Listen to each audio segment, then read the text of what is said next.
Hello everyone, सेवा हो नमस्ते हजुरहरू सबैजनालाई वेलकम छ मेरो मिनी ब्लगमा। आई होप सबैजना सन्चै हुनुहुन्छ होला।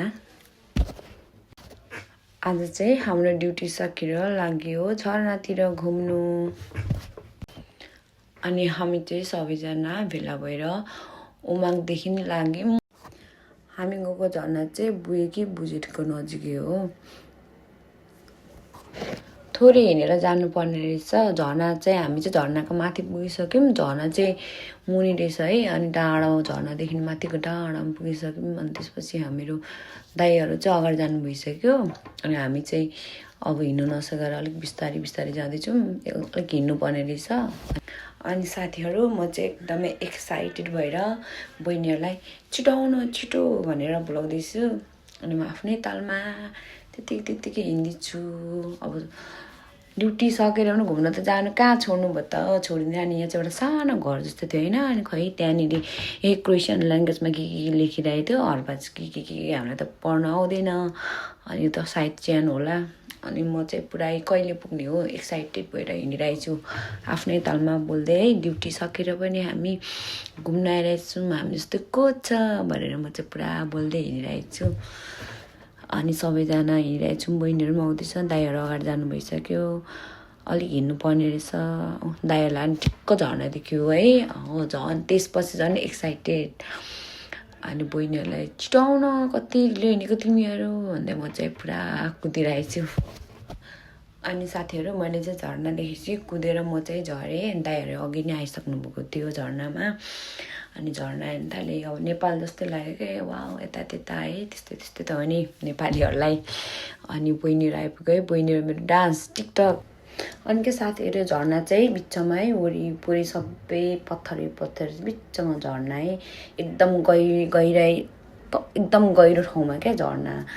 अनि त्यहाँदेखि माथि चाहिँ डाँडा छ, त्यस्तै हो। अनि त्यसपछि हामीले टिकटक बनायौँ, भिडियोहरू खिच्यौँ, फोटोहरू खिच्यौँ।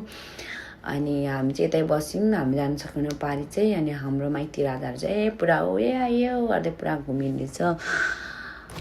अनि झर्नाको छेउमा त है यस्तो जाडो है। अनि त्यसपछि बाटोमा ढुङ्गामा सबै लेउ लागेर चिप्लो। अनि त्यसपछि म चाहिँ ढुङ्गामा उभिएर यो गर्दैछु।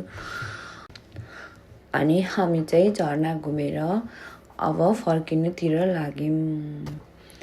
अनि साथीहरू मलाई चाहिँ मेरो भोइस चाहिँ मन पर्दैन होइन। अहिलेसम्म मैले भोइस ओभर चाहिँ गरेर भिडियो बनाएको छैन होइन। अब यही हो मेरो चाहिँ फर्स्ट टाइम।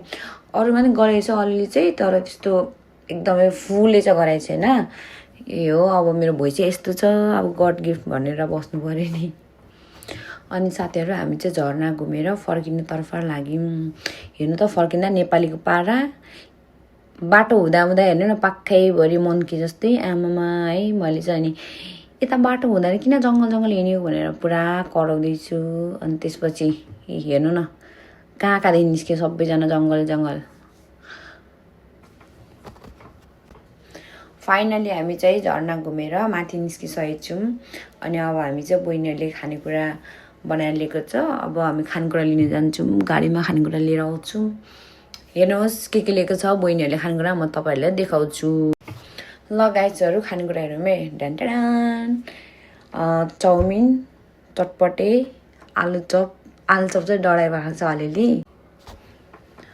अब म चाहिँ हात धोएर चटपटे मोल्नतिर लागेँ, किनभने चटपटे घरमै मोलेर ल्यायो भने त उसिन्छ नि त। अनि खानु पनि स्टार्ट भइसक्यो। दाइले मिठो छ भन्दै हुनुहुन्छ, सबैलाई मिठो लागिरहेछ। अनि म पनि खानुतिर अब पनि खाएँ गाइस भनिरहेको छु म चाहिँ फेरि। ल म पनि खानुतिर लाग्यो। Cheers guys, cheers. कस्तो मिठो भयो थियो है, पिकनिक, नेपालीहरूको पिकनिक।